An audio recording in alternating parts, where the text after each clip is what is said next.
సమూయేలు రెండవ గ్రంథము 16వ అధ్యాయం.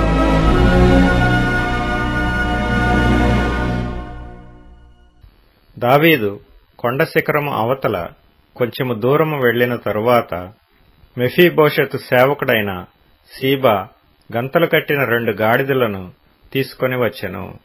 200 రొట్టెలను, 100 ద్రాక్ష గెలలను, 100 అంజూరపు అడలను, ద్రాక్షారసపు తిత్తి ఒకటియు దానిమీద వేసియుండెను. రాజు, ఇవి ఎందుకు తెచ్చితివని సీబాను అడుగగా, సీబా, గాడిదలు రాజు ఇంటివారు ఎక్కుటకును, రొట్టెలను, అంజూరపు అడలను పనివారు తినుటకును, ద్రాక్షరసము అరణ్యమందు అలసట నొందిన వారు త్రాగుటకును తెచ్చితిననగా, రాజు, నీ యజమానుని కుమారుడు ఎక్కడనున్నాడని అడిగెను.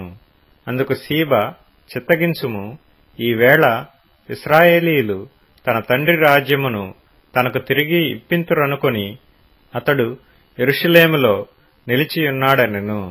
అందుకు రాజు, మెఫీబోషెతునకు కలిగినదంతయు నీదేయని సీబాతో చెప్పగా, సీబా, నా ఏలినవాడా రాజా, నీ దృష్టియందు నేను అనుగ్రహము పొందుదునుగాక. నేను నీకు నమస్కారము చేయుచున్నానెను. రాజైన దావీదు బహూరీము దాపునకు వచ్చినప్పుడు సౌలు కుటుంబీకుడగు గెరా కుమారుడైన షిమీ అనునొకడు అతడి నుండి బయలుదేరి వచ్చెను. అతడు వెంట నడుచుచూ దావీదును శపించుచు, జనులందరూ బలాఢ్యులందరూ దావీదు ఇరుపార్శ్వముల నుండగా రాజైన దావీదు మీదను అతని సేవకులందరి మీదను రాళ్లు రూవుచూ వచ్చెను.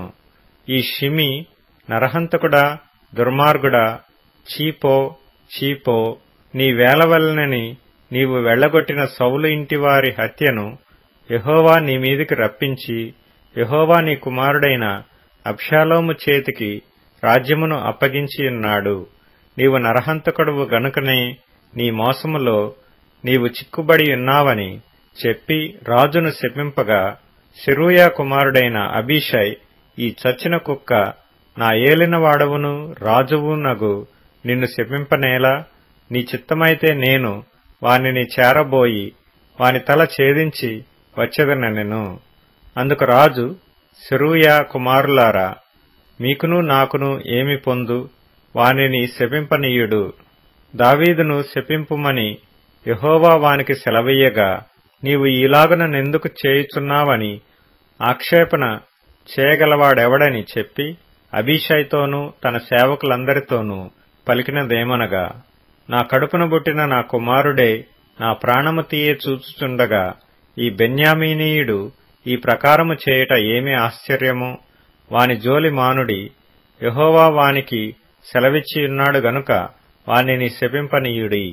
యెహోవా నా శ్రమను లక్ష్యపెట్టునేమో, వాడు పలికిన శాపమునకు బదులుగా యెహోవా నాకు మేలు చేయనేమో.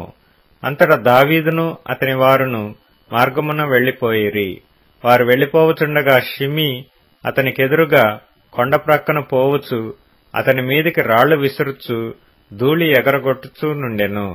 రాజును అతనితో కూడానున్న జనులందరూ బడలిన వారై యొకానొక చోటికి వచ్చి అలసట తీర్చుకొనిరి. అబ్షాలోమును ఇశ్రాయేలు వారందరూ అహీతోపెలను యెరూషలేమునకు వచ్చియుండిరి. దావీదుతో స్నేహముగానున్న అర్కీయుడైన హూషై అనునతడు అబ్షాలోమునొద్దకు వచ్చి అతని దర్శించి, రాజు చిరంజీవియగుగాక, రాజు చిరంజీవియగుగాక అని పలుకగా, అబ్షాలోము, నీ స్నేహితునికి నీవు చేయు ఉపకారమింతేనా? నీ స్నేహితునితో కూడా నీవు వెళ్లకపోతివేమని అతని నడుగగా, హూషై, యెహోవాయును ఈ జనులను ఇశ్రాయేలీలందరూ ఎవని కోరుకొందురో నేను అతని వాడనగుదును, అతని యొద్దనే ఇందును. మరియు నేనెవనికి సేవ చేయవలెను? అతని కుమారుని సన్నిధిని నేను సేవ చేయవలను గదా. నీ తండ్రి సన్నిధిని నేను సేవ చేసినట్లు నీ సన్నిధిని నేను సేవ చేయుదునని అబ్షాలోమునొద్ద మనవి చేసెను. అబ్షాలోము అహీతోపెలుతో, మనము చేయవలసిన పని ఏదో తెలుసుకొనుటకై ఆలోచన చేతము రమ్ము అనగా, అహీతోపెలు, నీ తండ్రి చేత ఇంటికి కావలించబడిన ఉపపత్నుల యొద్దకు నీవు పోయిన ఎడల నీవు నీ తండ్రికి అసహ్యుడువైతివని ఇశ్రాయేలీలందరూ తెలుసుకొందురు. అప్పుడు నీ పక్షమున నున్న వారందరూ ధైర్యము తెచ్చుకొందురని చెప్పెను.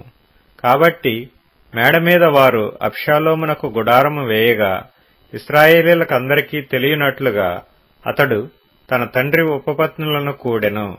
ఆ దినములలో అహీతోపెలు చెప్పిన ఏ ఆలోచన అయినను ఒకడు దేవుని యొద్ద విచారణ చేసి పొందిన ఆలోచన అయినట్టుగా ఉండెను.